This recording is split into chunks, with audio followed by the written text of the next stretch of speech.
Hi, Scott Byers here with Mount Pleasant Realty. Now, buying a house for the very first time is a big deal for pretty much anyone who does it. And like doing anything else for the first time, buyers are prone to making mistakes. And due to the magnitude and significance of buying a house, those mistakes can also be pretty significant. They can end up costing you thousands of dollars or a lot of emotional stress. And since I consider it a big part of my job to help first-time home buyers make it through the process with as little emotional stress as possible, let's go through some of the major mistakes that first-time home buyers make and how you can avoid them. So the first mistake that first-time home buyers make is not getting pre-qualified. Now sometimes they do this because they just get too excited and they want to go out and start looking at houses right away. And sometimes they're just a little overconfident and they're just certain that they know they can qualify for a loan. Well, while you may be certain, and I'm not questioning your financial situation, but the lender's not certain. So you're going to have to go through this qualification process anyway. So why not just start there, get it out of the way, and then we know exactly where you're at and what sort of houses we should be looking at. Just like how you would never go to the store and start shopping without knowing either how much money's in your wallet or in your bank account. So why would you go out and look at houses without knowing what you can afford? And I can tell you that there's not too many things in life that are more heartbreaking than going out and looking at houses and falling in love with one. You found the perfect house for you, but you end up not being able to buy it because you didn't qualify for a loan. So don't get too excited and don't be overconfident. Get pre-qualified. So the second mistake that first-time home buyers make is ignoring all of the additional expenses that go along with home ownership. Now, if this is your first home purchase, then that means that up until now, you've either been renting or you've been living with someone else, a parent or a friend or something like that. And when you're renting, the financial situation is relatively simple. You have your monthly rental payment, you have possibly utilities if they're not included in the rent, and you may have renter's insurance. But that's about as complex as that ever gets. But home ownership is an entirely different ballgame altogether. You're not only going to have your monthly mortgage payment, you're going to have homeowner's insurance, possibly private mortgage insurance. You will have property taxes. You may have homeowners association dues, depending on where you live. You're now responsible for all of the maintenance of the property. You can't just call up to the front desk and have the maintenance guy come out anymore. And you're also definitely responsible for all utilities. So when you're looking at houses and you're trying to figure out how much house you can afford, make sure you're factoring in all of the expenses and not just a monthly mortgage payment. Now, the next mistake first-time home buyers make is buying too much house. Now, it's easy to get overly ambitious, especially when you're talking to a lender and they give you a number of what you qualify for and you start thinking, well, I qualify for a $150,000 mortgage, I should buy a $150,000 house. And that's not always the best thing to do. It's important to remember that's the maximum you qualify for. That's not the recommended amount. And buying that maximum amount is a good way to find yourself underwater financially. So it's a much better idea to buy the amount of house you need, not the most house you can afford.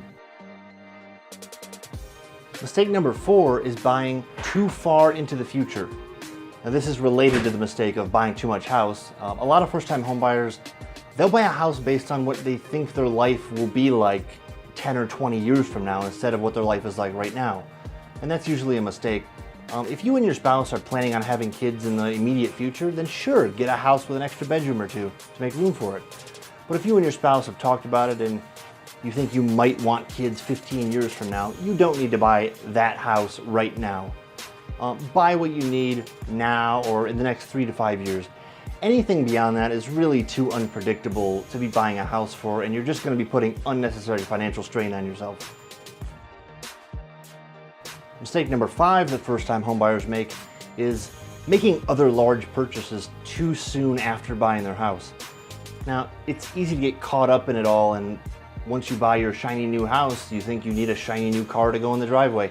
And it also doesn't seem like that much after you spend $150,000 or $200,000 on a house to spend another 15 or 20 on a new car. But it's better to just slow down. You've just taken on an enormous financial burden that you're really not yet used to. So give it some time, get acclimated to home ownership. And then a little bit further down the line, start thinking about making those other major purchases. The next mistake that first-time homebuyers make is using all of their extra money to fill their house. Now this can happen even with those homebuyers who maybe they've been very diligent with their finances all the way through the purchase process, and then they walk into their brand new house and they find themselves staring at blank walls. Now people want their house decorated in a way that represents them, makes them feel comfortable, and maybe even impresses people that come over. And that could lead to a lot of buyers using any money they have left over after the purchase to buy brand new furniture and lots of knickknacks to fill every room. And even those little things like decorations can really add up to a lot of money. So just like I said about the major purchases like cars, that still applies to even smaller things like decorations. You want to just slow down, get used to being a homeowner. Fill your house over time as you get used to it and you kind of figure out what you really want in your house. Mistake number 7 that first-time homebuyers make is being too picky. Now, one of the things that we've all done since we were little kids is fantasize about what our dream house is going to be. Because of course we all know that our house is going to have a library and a jacuzzi and a tennis court and a fireman's pole to slide down and a helicopter pad up on the roof, right? Well, probably not, at least not our first one. Now it's definitely important to find a house that you like, that's going to make you happy, you could see yourself living in, but you have to be realistic. It's usually a better idea to find a house that has maybe 70% of the things you want and buy that house and move into it now, instead of waiting around for 3 years looking at houses, trying to wait for that one magical 100% house to come along, because it's probably never going to show up. So find a house that you like, that you could see yourself living happily in, and make the commitment. So in conclusion, buying your first home can be both exciting and terrifying at the same time. But as long as you take it slow, take it one step at a time, and have a professional real estate agent guiding you along the way, you shouldn't run into any major snags. So when you're ready to take that leap and become a homeowner, when you're ready to take the next step, give me a call at 989-954-8158 or visit my website. Until then, this is Scott Byers with Mount Pleasant Realty.